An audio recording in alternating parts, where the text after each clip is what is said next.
different ways to help fix your hands while you're riding.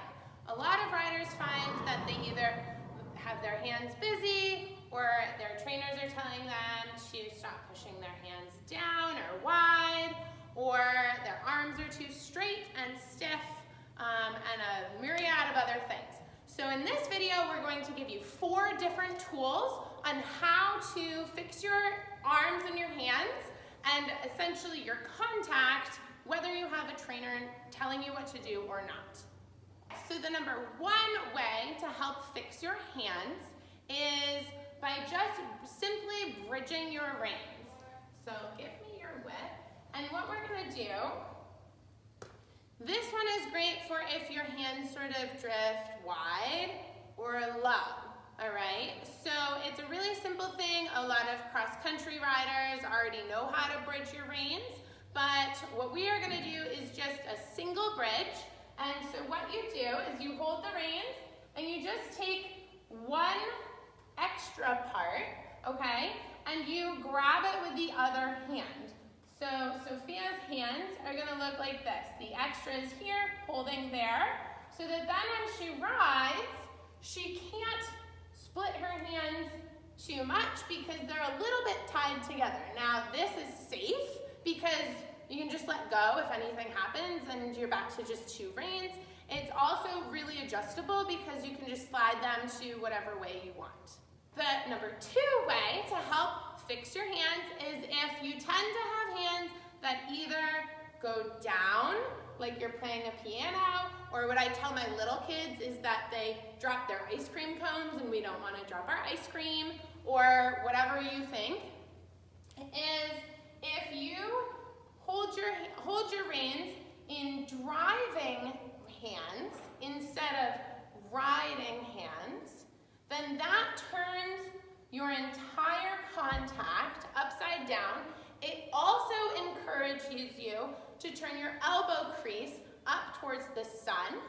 It turns on these muscles and a little bit inhibits these muscles from pressing down and straightening your arm and being really powerful.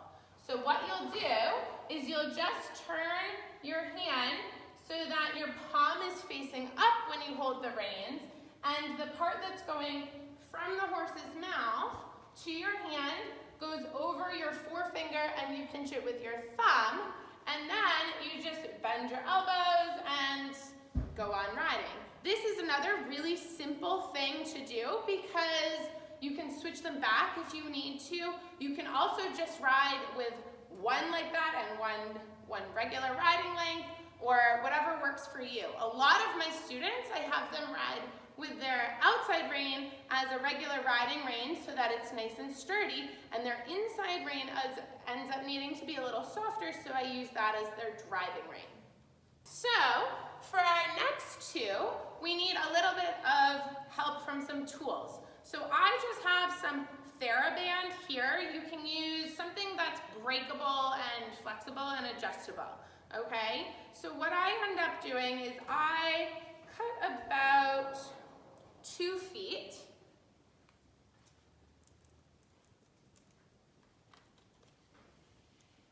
And the goal is to make it tight enough that it's about your hip width apart, but not so tight that your hands are glued together and not so wide that you're riding out here, because that's really the opposite of what we want, right? So then you're just going to tie it in a knot, like so, and slide your hands inside it. This is a great one because it's really hard for me to straighten my hands like this without working all of these muscles a little more than I want to, okay? So this encourages you to ride like this. You could always add the driving reins to this if you need to, but this gives you something to restrict against, which also engages these muscles and these muscles, so you're riding from your core like your dressage trainer tells you to. So go ahead and put that on. And then grab your reins. And And the great thing about this band is it will break if you fall off. It also gives you something to half halt with instead of pull back. So Sophia, if you widen your hands against the band, how does that feel in your core? You should feel like you engage your core, which should end up adding a half halt without you having to pull. Now the fourth way to help quiet your hands and steady your contact is just by using two whips. First, make sure that your horse isn't super reactive to the whip, but all you want to do is take an elastic band and you're going to connect the two ends of the whip right up at the top of them, like this. And what you want to do when you ride is have the whip laying across your thigh, pointing down the end towards their hind foot, okay? And you're gonna have both hands like this. This encourages your thumb to stay slightly on top without bracing in your elbow.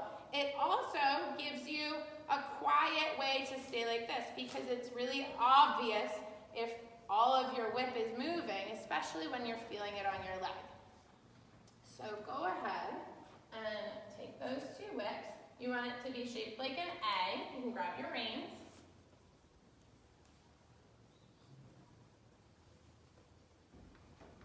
Yep, and hold them here.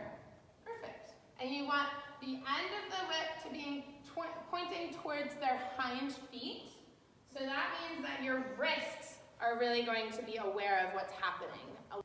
And it should always shape like an A above your thumbs. Then, once you get used to looking at this, you can go back to riding with just one whip and imagine the other side. Hey, can you do me a huge favor and click on the subscribe button below? Also, if you like this video, give me a thumbs up. You can then leave a comment about what you learned in the video or what you'd like to learn in future videos. Also, if you can share this video with at least 3 friends, that'd be fantastic.